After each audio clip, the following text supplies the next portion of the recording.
सर्व पदाधिकारी,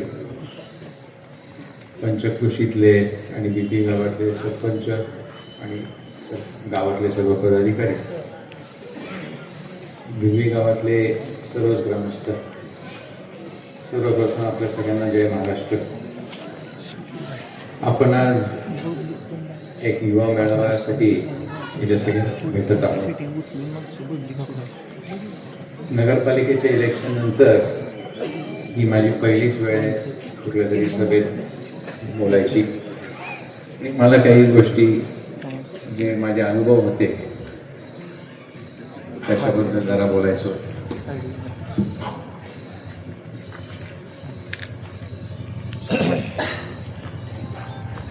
नगरपालिकेच्या इलेक्शनमध्ये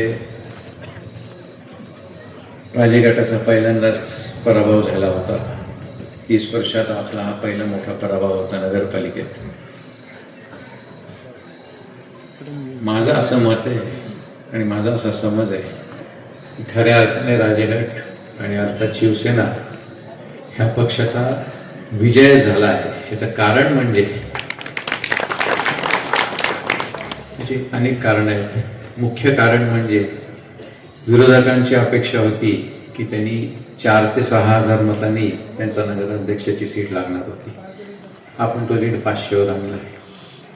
आपल्याला शिवसेनेचं चिन्ह जरा उशिरा मिळालं. उशिरा जरी मिळाला असेल तरी आपण आपल्या नवीन पक्षाला आपली काय ताकद आहे फलटण तालुक्यात आणि फलटणच्या शहरामध्ये हे आपण 15 दिवसात त्यांना दाखवून दिली.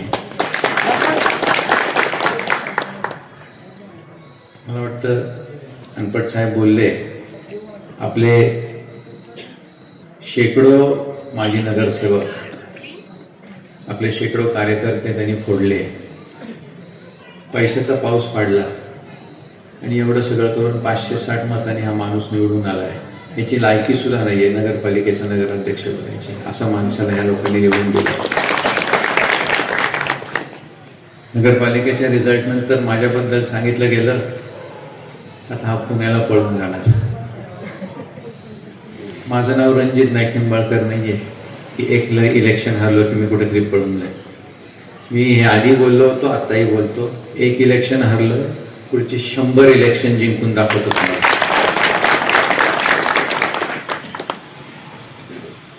इलेक्शनच्या वेळी मी बरंच काही अनुभव झाला माझा.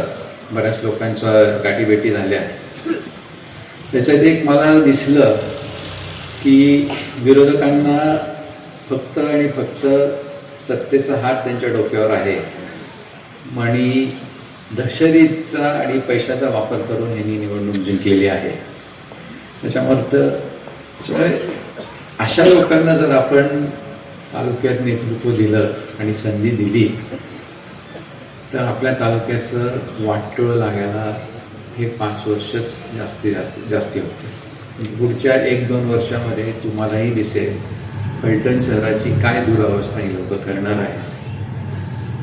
मला एक माझी ओळख करून द्यायची आहे. गेले 15 वर्ष मी मुंबईमध्ये लॉची प्रॅक्टिस करत होतो. मी सुप्रीम कोर्टापासून हायकोर्टापर्यंत, हायकोर्टापासून मेट्रोपॉलिटन कोर्टपासून सिव्हिल जज ह्या सगळ्या कोर्टांमध्ये प्रॅक्टिस केली. मी 10-10 हजार कोटीचे आर्बिट्रेशन्स केलेले आहेत.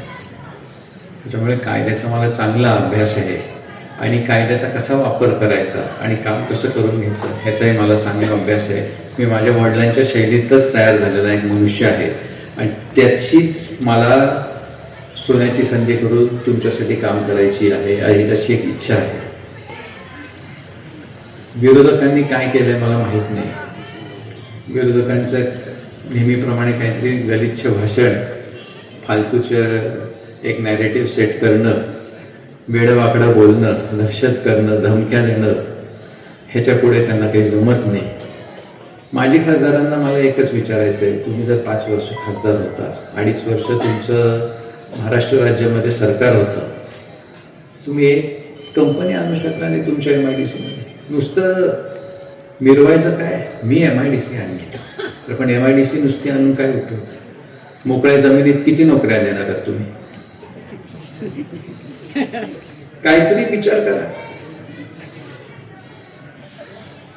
माजी खासदारांच्याबद्दल कमी बोललेलंच बरं आहे, कारण त्यांच्याबद्दल बोलले की मला मग घरी गेलं की ॲसिडिटी होते. त्याच्यामुळे मला काही त्यांच्याबद्दल बोलायचं नाही आणि मला माझा वेळ वाया घालवायचा नाही आणि मला तुमचा वेळ वाया घालवायचा नाही. आत्ता नगरपालिकेची इलेक्शन झाली आहे. मी काय एवढा सहज खचणारा माणूस नाही आहे.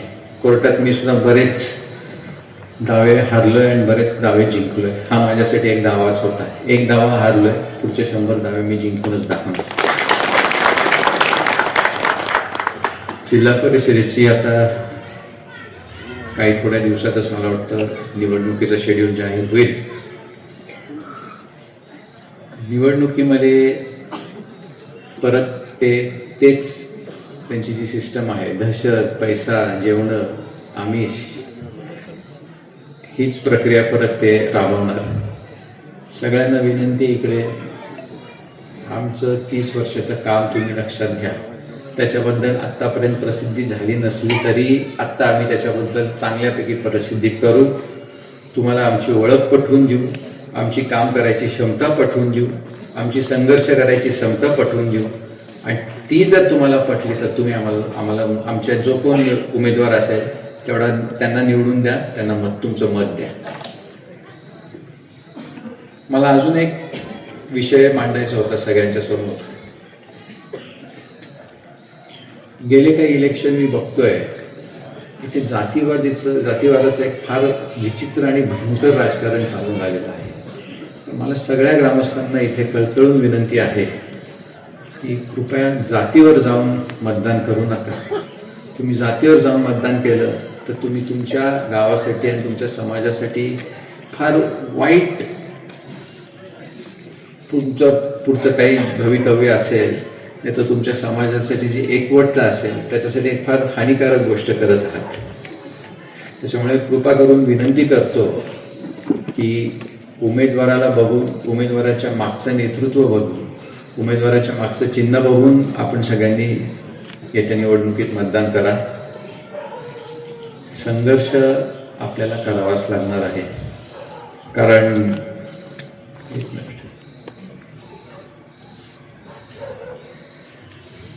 फलटण नगरपालिकेत 13 प्रभागांपैकी 8 प्रभागांमध्ये आपण लीडवर आहोत. एक मला नोंद घ्यायलाच पाहिजे. आणि ह्या निमित्ताने मी फलटणच्या आपल्या सगळ्या कार्यकर्त्यांचे आभार मानतो आणि आपलेही आभार मानतो की आपण मला मुंबईतनं येऊन इथे नगरपालिकेत नाही तर आपल्यासाठी काम करण्याची संधी दिली.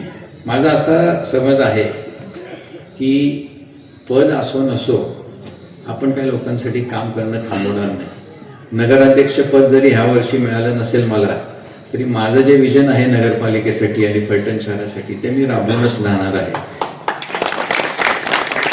सुदैवाने एकनाथ शिंदे साहेबांचं आपल्याकडे नेतृत्व आहे, त्यांचा आपल्याला पाठिंबा आहे आणि त्यांचं खातंही मला वाटतं नगरविकास खातं आहे.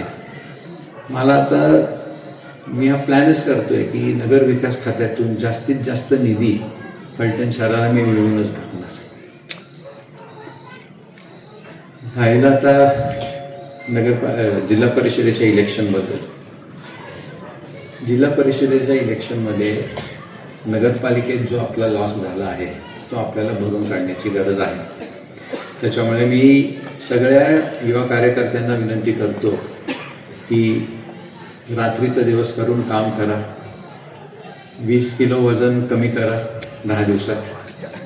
जास्तीत जास्त मतदान बाहेर आणा. राजे गटाला आणि शिवसेनेच्या सगळ्या उमेदवारांनी निवडून आणा. तर आपण जर आत्ता आपलं अस्तित्व आणि आपली सत्ता आणि आपली लोकांमधली ताकद जर शिवसेनेला दाखवली नाही तर आपण शिवसेनेचं कुठेतरी त्यांच्याबरोबर काहीतरी आपण इनजस्टिस करतोय आहोत. त्यांनी जर आपल्याला एवढ्या आपुलकीने सत्ता दिली आहे, आपल्याला एवढा पाठिंबा दिला आहे, आपल्याला एवढा निधीसुद्धा ते आता देतीलच, तर आपल्याला सुद्धा त्यांना सत्ता देणं गरजेचं आहे. त्याच्यामुळे आपल्या सगळ्यांना विनंती करतो की येत्या निवडणुकीत आपण खूप काम करा, खूप घाम गाळा, जास्तीत जास्त मतदानाला लोकांना प्रेरित करा.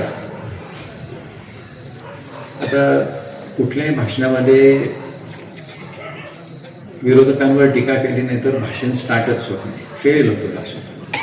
त्याच्यामुळे जरा टीका करायची आता मला वाटतं गरज आहे.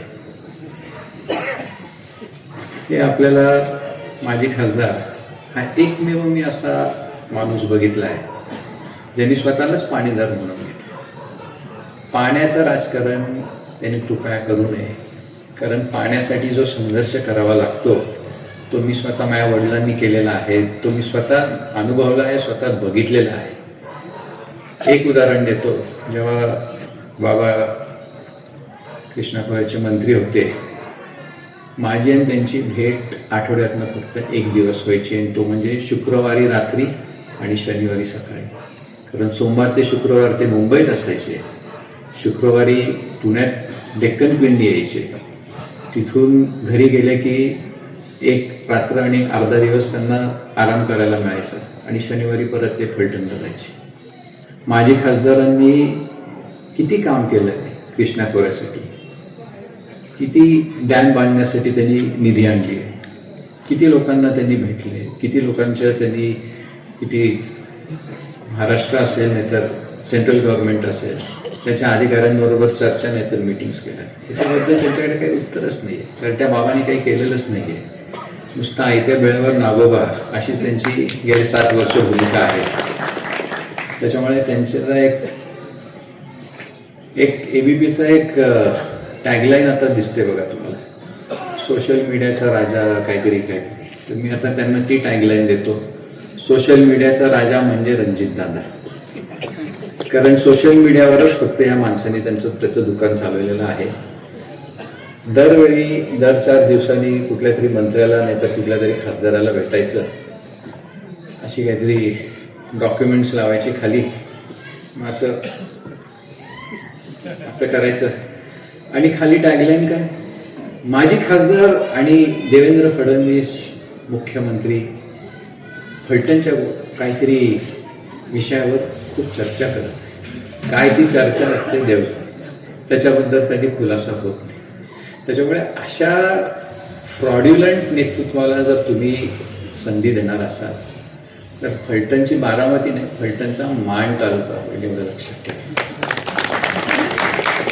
त्याच्यामुळे जास्त न बोलता, आपला जास्त वेळ न घेता, सर्व युवकांना मी विनंती करतो की जिल्हा परिषद इलेक्शनमध्ये शिवसेना पक्षच जास्तीत जास्त सीट्सवर निवडून यायला पाहिजे.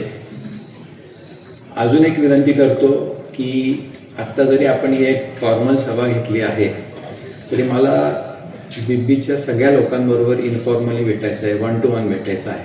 त्याच्यामुळे मी आवर्जून परत बिब्बीत येईन, आपण सगळे भेटू. मला तुमच्या ज्या काही समस्या असतील नाही तर तुमच्या डोक्यात काही वेगळी आयडिया असेल, काही संकल्पना असतील, त्याच्याबद्दल जरूर माहिती द्या. बिब्बीत भेटायचं नसेल तर मी फलटणमध्ये असतोच, कधी पण या, आपण चर्चा करू, चांगलं काहीतरी फलटण घडवू. त्या नतद्रष्ट लोकांच्या हातात फलटण न देता आपल्या पुढच्या पिढ्यांसाठी काहीतरी चांगलं फलटण ठेवू, एवढीच आपल्या सगळ्यांना विनंती करतो आणि मी माझे 2 शब्द थांबवतो. नमस्कार.